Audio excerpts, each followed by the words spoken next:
Tutorial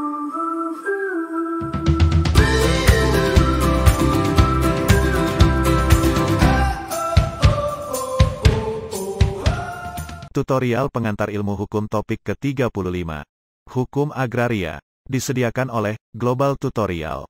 Hukum tanah atau hukum agraria secara singkat adalah hukum yang mengatur hubungan antara orang dan tanah dengan orang lain. Jadi merupakan perlindungan kepentingan orang terhadap orang lain mengenai tanah. Kata agraria berasal dari bahasa Latin, ager, yang berarti tanah atau sebidang tanah. Menurut Kamus Besar Bahasa Indonesia, agraria berarti urusan pertanian atau tanah pertanian, juga urusan pemilikan tanah.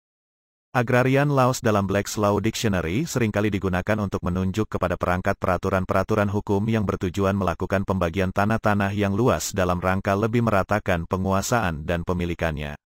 Adapun pengertian agraria menurut Andi Hamzah, Subekti dan R. Citrosudibyo adalah masalah atau urusan tanah dan segala apa yang ada di dalam dan di atasnya. Dalam Undang-Undang Nomor 5 Tahun 1960 tentang Peraturan Dasar Pokok-Pokok Agraria, disebut UPA, tidak memberikan penjelasan langsung mengenai agraria. Pada pasal 1 ayat 2, UPA, bahwa yang menjadi ruang lingkup agraria adalah bumi, air, ruang angkasa, dan kekayaan alam yang terkandung di dalamnya. Ruang lingkup menurut UPA dengan ruang lingkup sumber daya alam, bumi, air, ruang angkasa, dan kekayaan alam yang terkandung di dalamnya. Asas-asas dalam hukum agraria adalah sebagai berikut. 1. Asas nasionalisme. Asas yang menyatakan hanya warga negara Indonesia saja yang mempunyai hak milik atas tanah dan hubungan antara bumi dan ruang angkasa, tanpa membedakan laki-laki atau perempuan baik warga negara asli ataupun keturunan. 2. Asas dikuasai langsung oleh negara. Maksudnya adalah bahwa bumi, air dan ruang angkasa beserta kekayaan alam yang terkandung di dalamnya dikuasai oleh negara. 3. Asas hukum adat yang disanir. Hukum adat yang sudah bersih dari segi negatif dapat digunakan sebagai hukum agrarian. 4. Asas fungsi sosial. Penggunaan tanah tidak boleh bertentangan dengan norma kesusilaan dan keagamaan dan juga hak-hak orang lain serta kepentingan umum. 5. Asas kebangsaan atau demokrasi. Setiap warga negara mempunyai hak milik atas tanah. 6. Asas non-diskriminasi, tanpa pembedaan. Asas yang mendasari hukum agraria. 7.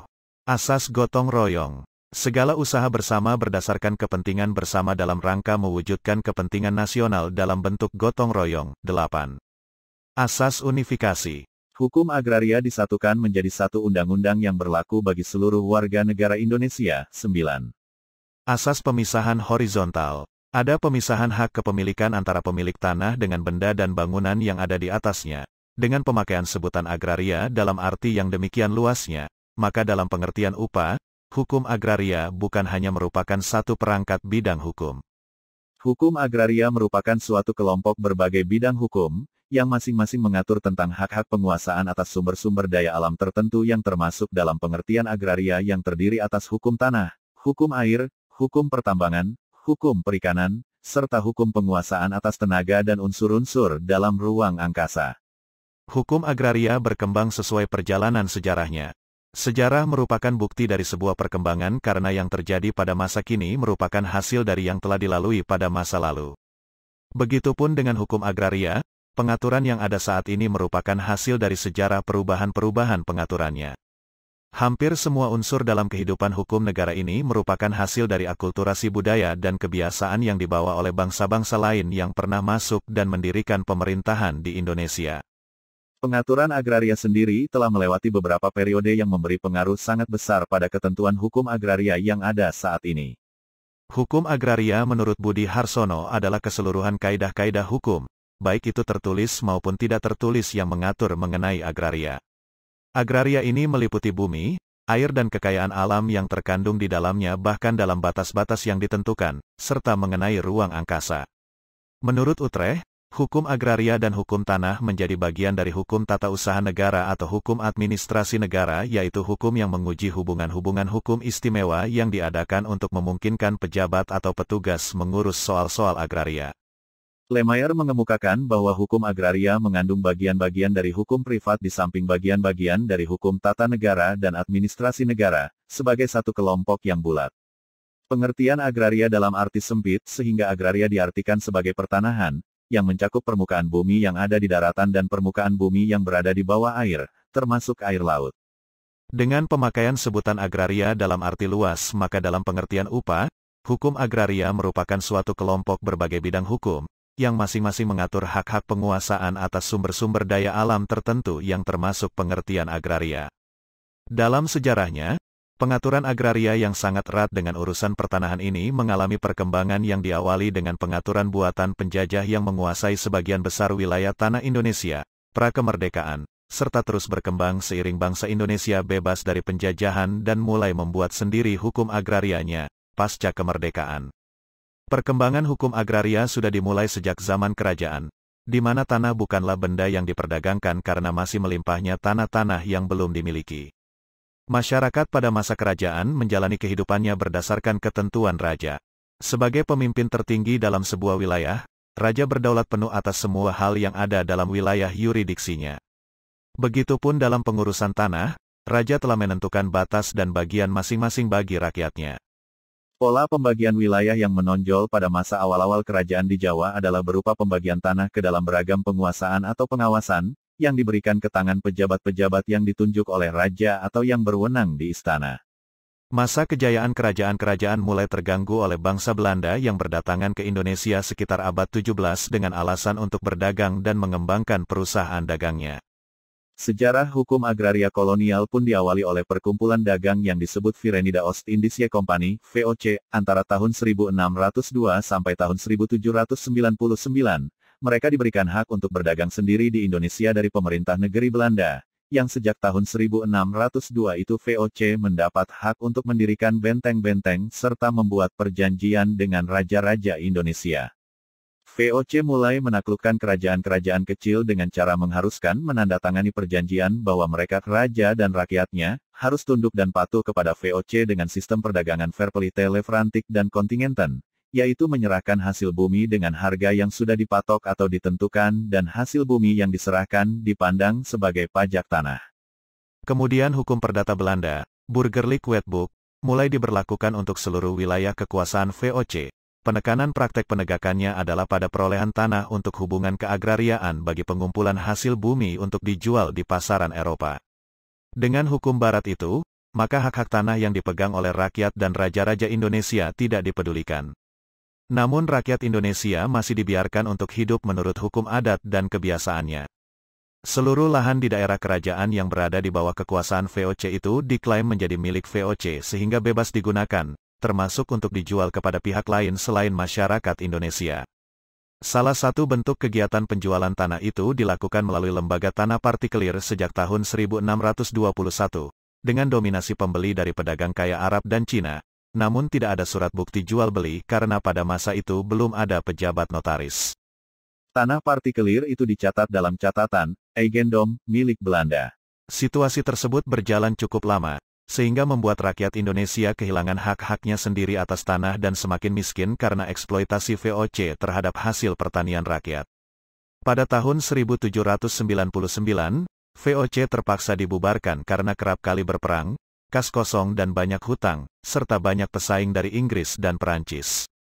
Setahun kemudian, daerah dan hutang-hutang VOC diserahkan kepada Batavusche Republik, serta Indonesia sebagai tanah jajahan dijadikan bagian dari wilayah negeri Belanda dengan status sebagai negara jajahan. Setelah bangkrutnya VOC pada awal abad ke-19, kekuasaan pemerintah Belanda dipatahkan oleh bala tentara Inggris dan pada tahun 1811 Belanda harus menyerahkan Pulau Jawa kepada Inggris. Di bawah pemerintahan Raffles dibentuklah sebuah panitia dengan tugas melakukan penyelidikan statistik mengenai keadaan agraria, dan atas hasil penyelidikan itu Raffles berkesimpulan bahwa semua tanah adalah milik raja atau pemerintah Inggris. Raffles mewujudkan pemikiran tentang pajak yang dikenal dengan nama landrent, pajak tanah. Landrent tidak langsung dibebankan kepada para petani pemilik tanah. Para kepala desa diberi kekuasaan untuk menetapkan jumlah sewa yang wajib dibayar oleh tiap petani. Berdasarkan ketentuannya itu, penduduk pribumi hanya dianggap menumpang dan dibebani tanggung jawab untuk membayar pajak dalam pemakaian tanah raja atau pemerintah Inggris. Kemudian dengan dibentuknya perjanjian pada tanggal 13 Agustus tahun 1814 antara Inggris dan Belanda, maka semua jajahan Belanda yang di waktu peperangan terakhir diduduki oleh Inggris akan dikembalikan kepada Belanda. Memasuki masa pemerintahan Van den Bosch tahun 1830, diterapkan sebuah sistem tanam paksa kultur stelsel, yakni dengan peniadaan pembayaran pajak dari para petani di desa namun digantikan dengan kewajiban menanami seperlima tanahnya dengan tanaman seperti nila, kopi, tembakau, teh, tebu dan sebagainya untuk diserahkan kepada pemerintah untuk diekspor ke Eropa. Hasil pertanian tersebut diserahkan kepada pemerintah Belanda secara cuma-cuma, tanpa ada imbalan apapun. Kondisi ini semakin mengerdilkan hak agraria rakyat Indonesia sebagai pemilik asli tanah Indonesia. Mengenai pengaturan hukum adat terkait urusan keagrariaan, Terhar dan para muridnya yang belajar di Sekolah Tinggi Hukum di Jakarta mulai bekerja di lapangan untuk mencatat kaidah-kaidah sosial komunitas-komunitas dengan sanksi-sanksi. Van Vollenhoven menjelaskan sifat atau ciri khusus sebagai tanda-tanda pengenal hukum pertanahan dan keagrariaan adat Indonesia, yaitu 1. Masyarakat hukum dengan pimpinan dan warganya dapat dengan bebas menggunakan dan mengusahakan semua tanah hutan belukar yang belum dikuasai seseorang dalam lingkungan masyarakat hukum untuk membukanya, mendirikan perkampungan atau desa, berburu, mengumpulkan hasil hutan, menggembala dan merumput. 2.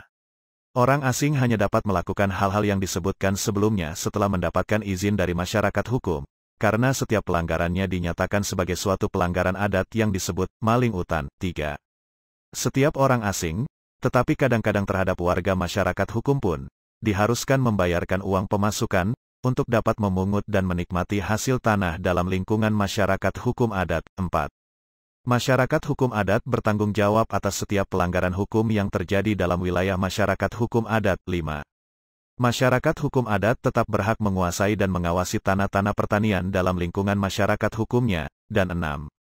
Tanah masyarakat hukum adat tidak boleh dijual lepaskan kepada pihak lain untuk selama-lamanya berkat perjuangan Van Vollenhoven dan Terhar serta para penerusnya. Pada zaman Hindia Belanda itu hukum negara yang diterapkan oleh badan-badan yudisial pemerintah kolonial, menjadi tidak banyak menyimpang dari hukum yang hidup di tengah-tengah masyarakat. Dalam praktiknya, pelanggaran demi pelanggaran hukum dilakukan oleh pemerintah Belanda, yang acap kali mencabut hak milik tanah seseorang tanpa didasarkan ketentuan hukum karena penduduk pribumi tidak ditentukan sebagai pihak yang berhak atas hak milik dan ganti rugi atas tanah. Kemudian dengan semakin berkembangnya dominan ide liberalisme di bidang hukum, lahirlah Regelingsreglement RR pada tahun 1854 yang dimaksudkan untuk membatasi dan mengontrol kekuasaan eksekutif yang berada di tangan para administrator kolonial. Menurut ayat 3, dari pasal 62 RR, bahwa Gubernur Jenderal dapat menyewakan tanah menurut pikraturan yang harus ditetapkan dengan peraturan umum. Dalam hal ini tidak termasuk tanah-tanah yang dibuka oleh orang-orang bumi putra, atau yang termasuk lingkungan suatu desa, baik sebagai tempat penggembalaan umum, maupun dengan sifat lain. Tujuan gerakan kaum liberal dalam bidang agraria ini adalah agar pemerintah memberikan pengakuan terhadap penguasaan tanah oleh pribumi sebagai hak milik mutlak eigendom, untuk memungkinkan penjualan dan penyewaan, serta agar dengan asas domain pemerintah memberikan kesempatan kepada pengusaha swasta untuk dapat menyewa tanah jangka panjang dan murah, erfpach. Hal itu dimaksudkan sebagai upaya untuk memperbesar keuntungan para pengusaha dan pedagang Belanda dari kekayaan alam Indonesia. Akhirnya pada tanggal 9 April tahun 1870 pemerintah Belanda meloloskan Undang-Undang Agraria yang selanjutnya dikenal sebagai Agrarische Wet yang diberlakukan untuk Jawa dan Madura serta untuk seluruh wilayah jajahan Hindia Belanda setelah 5 tahun pembentukannya. Agrarische Wet Stadsblad 1870 nomor 55 berisi 3 pasal yang termaktub dalam artikel 62 RR 1854 dan tambahan 5 pasal baru. Selain itu, ada juga Agrarische Reglement, peraturan agraria, yang diterbitkan untuk mengatur hak milik pribumi di wilayah luar Jawa dan Madura. Pada ayat 4, Agrarische Wet 1870 disebutkan bahwa Gubernur Jenderal akan memberikan hak erfpach selama 75 tahun. Kemudian perihal ketentuan pelaksanaannya diatur dalam berbagai peraturan dan keputusan. Salah satu yang penting adalah Agrarisbesluit Keputusan Agraria, yang hanya berlaku di Jawa dan Madura, yang diundangkan dalam Stadsblad 1870 nomor 118, di mana dalam pasal 1 dinyatakan bahwa semua tanah yang tidak terbukti bahwa atas tanah itu ada hak milik mutlak eigendom adalah hak domain negara. Domain negara artinya milik mutlak negara, biasa dikenal dengan domain verklaring. Rakyat Indonesia benar-benar berada pada masa ketidakadilan dengan terampas kemerdekaan dan haknya atas tanah mereka sendiri. Masa kolonial telah memperbudak rakyat sekaligus negara Indonesia untuk melayani kebutuhan orang-orang Belanda memperkaya diri dari hasil pertanian dan perkebunan Indonesia. Beberapa abad penjajahan kolonial itu telah menjadi bagian dari perjalanan hukum agraria yang sangat merugikan rakyat Indonesia. Memasuki masa Perang Dunia II antara Blok Barat dan Blok Timur, kedudukan Belanda mulai tergeser dan Indonesia jatuh di bawah kekuasaan penjajahan Jepang. Sejak tahun 1942 Jepang mengambil alih seluruh kekuasaan pemerintahan kolonial. Pemerintahan Jepang mengeluarkan kebijakan yang mentolerir dan mendorong rakyat untuk menggarap tanah-tanah perkebunan dan tanah terlantar yang menimbulkan persepsi bahwa rakyat bisa memperoleh kembali tanah mereka yang dulu digusur oleh pemerintah kolonial Belanda. Namun tetap saja para petani penghasil padi dikenakan kewajiban menyerahkan hasil produksinya kepada pemerintah sebagai semacam pajak. Selanjutnya, pengaturan hukum agraria menjadi salah satu hal yang difokuskan untuk diubah dalam upaya memperbaiki tatanan pengaturan hak agraria masyarakat Indonesia dari ketidakadilan hukum kolonial.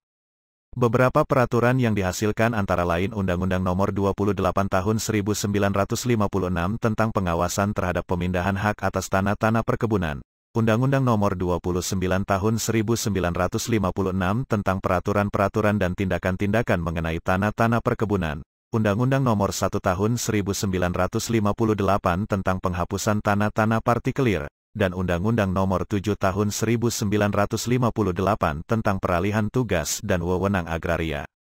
Pemerintah Indonesia pun membentuk panitia agraria yang mengalami beberapa kali pergantian, yakni Panitia Yogya 1948, Panitia Agraria Jakarta 1951, Panitia Suwayo 1955, Rancangan Sunarjo 1958, dan Rancangan Sujarwo 1960.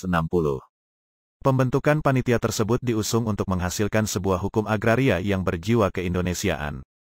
Setelah melalui proses selama 12 tahun, akhirnya terbitlah Undang-Undang Nomor 5 Tahun 1960 tentang Peraturan Dasar Pokok-Pokok Agraria, biasa disebut UPA, yang disahkan dan diundangkan sebagai induk dari hukum agraria Indonesia. Dengan berlakunya UPA, berarti telah dicabut segala peraturan hukum agraria kolonial yang pernah berlaku di Indonesia, yaitu 1. Agraris Wet, Stadsblad 1870 Nomor 55, sebagai yang termuat dalam Pasal 51, Wet op de Stadsinrichting van Nederlands Indie, Stadsblad 1925 Nomor 447, dan ketentuan dalam ayat-ayat lainnya dari pasal itu. 2. Domeinverklaring, Algemene Domeinverklaring, Domeinverklaring untuk Sumatera, Domeinverklaring untuk Residenan Manado, Domeinverklaring untuk Residenti Zuideren Oosterafdeling van Borneo. 3. Koninklijk Besluit tanggal 16 April tahun 1872 nomor 29 dan peraturan pelaksanaannya. 4. Buku kedua Kitab Undang-Undang Hukum Perdata Indonesia sepanjang yang mengenai bumi, air serta kekayaan alam yang terkandung di dalamnya, kecuali ketentuan-ketentuan mengenai hipotek yang masih berlaku pada mulai berlakunya undang-undang ini. Salah satu dasar pertimbangan dalam merumuskan UPA ini adalah bahwa hukum agraria tersebut harus pula merupakan pelaksanaan daripada Dekrit Presiden tanggal 5 Juli tahun 1959, ketentuan dalam Pasal 33 Undang-Undang Dasar 1945 dan Manifesto Politik Republik Indonesia, sebagai yang ditegaskan dalam pidato Presiden tanggal 17 Agustus tahun 1960, yang mewajibkan negara untuk mengatur pemilikan tanah dan memimpin penggunaannya, hingga semua tanah di seluruh wilayah kedaulatan bangsa dipergunakan untuk sebesar-besar kemakmuran rakyat, baik secara perseorangan maupun secara gotong royong. Sebagai implementasi dari ketentuan dalam Pasal 33 Ayat 3 Undang-Undang Dasar 1945 yang menyatakan bahwa negara sebagai penguasa bumi, air, dan kekayaan alam Indonesia, maka dalam Pasal 2 Ayat 2, UPA telah ditentukan bahwa hak menguasai dari negara yang dimaksud adalah memberi wewenang untuk 1. Mengatur dan menyelenggarakan peruntukan, penggunaan, persediaan dan pemeliharaan bumi, air dan ruang angkasa tersebut. 2. Menentukan dan mengatur hubungan-hubungan hukum antara orang-orang dengan bumi, air dan ruang angkasa. Dan 3. Menentukan dan mengatur hubungan-hubungan hukum antara orang-orang dan perbuatan-perbuatan hukum yang mengenai bumi, air dan ruang angkasa. Adapun tujuan dalam pembentukan UPA ini dijelaskan dalam Pasal 2 Ayat 3, yakni bahwa wewenang yang bersumber pada hak menguasai dari negara tersebut digunakan untuk mencapai sebesar-besar kemakmuran rakyat, dalam arti kebahagiaan, kesejahteraan dan kemerdekaan dalam masyarakat dan negara hukum Indonesia yang merdeka berdaulat, adil dan makmur. Hak-hak atas tanah berdasarkan pada hukum barat yang pernah berlaku adalah sebagai berikut. 1. Hak agendom yaitu hak untuk dengan bebas mempergunakan suatu benda sepenuh-penuhnya dan menguasai seluas-luasnya asal saja tidak bertentangan dengan undang-undang atau peraturan-peraturan umum yang ditetapkan oleh instansi kekuasaan yang berhak menetapkannya, serta tidak mengganggu hak-hak orang lain. Diatur berdasarkan pasal 570 BW. 2. Hak opsial yaitu hak untuk mempunyai rumah, bangunan atau tanam-tanaman di atas tanah orang lain. Hak ini diberikan berdasarkan Statblad 1872 nomor 124 untuk paling lama 30 tahun. 3. Hak erfpah adalah hak benda yang paling luas yang dapat dibebankan atas benda orang lain. Pasal 720 BW menyebutkan bahwa pemegang erfpah mempunyai hak untuk mengusahakan dan merasakan hasil benda itu dengan penuh. 4. Hak sewa. Gubernur Jenderal berwenang untuk menyewakan lahan negara bagi kepentingan perkebunan untuk masa 20 tahun. 5. Hak pakai. Hak ini diberikan kepada gereja-gereja atau badan-badan sosial untuk jangka waktu tertentu. Diatur oleh pasal 821 BW. 6. Hak pinjam. Diatur oleh Statblad 1940 nomor 427 seperti untuk keperluan rumah sakit yang dapat subsidi. Untuk menunjukkan kepemihakan terhadap rakyat dalam pengaturan upah ini, dapat dilihat dalam pasal 11 dan 13. Dari berbagai ketentuan dasar tersebut, selanjutnya upah juga menentukan mengenai hak-hak masyarakat atas tanah yang dapat dibedakan menjadi 1. Hak milik, pasal 20-27. 2. Hak guna usaha, pasal 28-34. 3. Hak guna bangunan, pasal 35-40. 4. Hak pakai, pasal 41-43. 5. Hak sewa untuk bangunan, pasal 44-45. 6. Hak membuka tanah dan memungut hasil hutan, pasal 46. 7. Hak-hak atas tanah yang bersifat sementara, pasal 53, yakni hak gadai, hak usaha bagi hasil, hak menumpang, hak sewa tanah pertanian. 8. Hak-hak lain yang tidak termasuk dalam hak-hak tersebut di atas yang akan ditetapkan dengan undang-undang serta hak-hak yang sifatnya sementara. Terdapat dua hal yang menyebabkan tanah memiliki kedudukan yang sangat penting dalam hukum adat yaitu, 1. Karena sifatnya, yakni merupakan satu-satunya benda kekayaan yang meski mengalami keadaan yang bagaimanapun juga, masih bersifat tetap dalam keadaannya, bahkan kadang-kadang malah menjadi lebih menguntungkan. 2. Karena fakta, yaitu suatu kenyataan bahwa tanah itu, a. merupakan tempat tinggal persekutuan hukum, b. memberikan penghidupan kepada persekutuan hukum, c. merupakan tempat tinggal kepada dayang-dayang pelindung persekutuan hukum serta kepada roh para leluhur persekutuan hukum, d. merupakan tempat di mana para warga persekutuan hukum yang meninggal dunia dikuburkan. Hubungan yang erat dan bersifat religio-magis menyebabkan persekutuan memperoleh hak untuk menguasai tanah dimaksud, memanfaatkan tanah itu, memungut hasil dari tumbuh-tumbuhan yang hidup di atas tanah itu, juga berburu terhadap binatang-binatang yang hidup di situ. Kemudian muncul pengertian hak ulayat, beschikingsrecht, yakni hubungan masyarakat hukum dengan tanah wilayahnya yang timbul karena adanya dua macam dasar ialah dasar kemasyarakatan dan dasar perekonomian di samping dasar yang diakibatkan oleh cara berpikir manusia Indonesia yang bersifat religio-magis. Jadi hak ulayat adalah nama yang diberikan pada lembaga hukum dan hubungan hukum konkret antara masyarakat-masyarakat hukum adat dengan tanah dalam wilayahnya yang disebut tanah ulayat. Hak ulayat sendiri dipengaruhi juga oleh kekuasaan kerajaan-kerajaan dan kekuasaan pemerintah kolonial Belanda. Pengaruh-pengaruh ini dibedakan menurut sifatnya, ada yang menguntungkan dan ada yang merugikan. Pengaruh menguntungkan pada umumnya berwujud sebagai perlindungan ataupun penegakan hak ulayat suatu persekutuan terhadap tanah wilayahnya. Sedangkan pengaruh yang merugikan dijumpai dalam tiga wujud, yaitu, 1. Perkosaan, seperti pengambilan tanah wilayah, tanah wewengkon, persekutuan untuk keperluan raja. 2. Perlunakan, seperti sistem apanage, yaitu sistem pemberian tanah-tanah oleh raja kepada pejabat-pejabat kerajaan tertentu sebagai tanah jabatan. 3. Pembatasan, seperti keharusan menanami tanah-tanah dengan tumbuh-tumbuhan yang diperlukan raja atau pemerintah kolonial. Apakah yang menjadi objek hak ulayat yang merupakan hak persekutuan? Yang menjadi hak ulayat atau objek ulayat adalah tanah, air, tumbuh-tumbuhan yang hidup secara liar, dan binatang yang hidup liar. Harus diperhatikan bahwa hak perseorangan alas tanah dibatasi oleh hak ulayat. Sebagai warga persekutuan liap, individu mempunyai hak untuk 1. Mengumpulkan hasil-hasil hutan, 2. Memburu binatang liar, 3. Mengambil hasil dari pohon-pohon yang tumbuh liar, 4. Mengusahakan untuk mengurus suatu kolam ikan. Hak milik atas tanah dari seorang warga persekutuan yang membuka dan mengerjakan tanah itu, pengertiannya adalah bahwa warga yang mendiami tanah itu berhak sepenuhnya atas tanah, tetapi dengan ketentuan wajib dihormati. 1. Hak ulayat persekutuan hukum. 2. Kepentingan-kepentingan orang lain yang memiliki tanah. 3. Peraturan-peraturan adat seperti kewajiban memberi izin ternak orang lain masuk dalam tanah pertaniannya selama tanah itu tidak dipagari. Menurut Erman Raja Guguk, beberapa hak adat atas tanah yang dikenal antara lain. 1. Hak milik. Hak ini memberikan kebebasan penuh kepada pemiliknya dalam batas-batas yang diperbolehkan oleh hak persekutuan. Pemiliknya mempunyai segala hak untuk melakukan transaksi atas tanah. Di mana hak persekutuan masih kuat, maka adalah terlarang untuk mengalihkan hak milik kepada orang luar persekutuan. 2. Hak memungut hasil adalah hak yang diperoleh dengan persetujuan kepala persekutuan untuk mengolah sebidang tanah untuk satu atau beberapa kali panen. 3. Hak pakai adalah hak mengolah tanah dan memungut hasil yang diperoleh dari tanah pertanian orang lain. 4.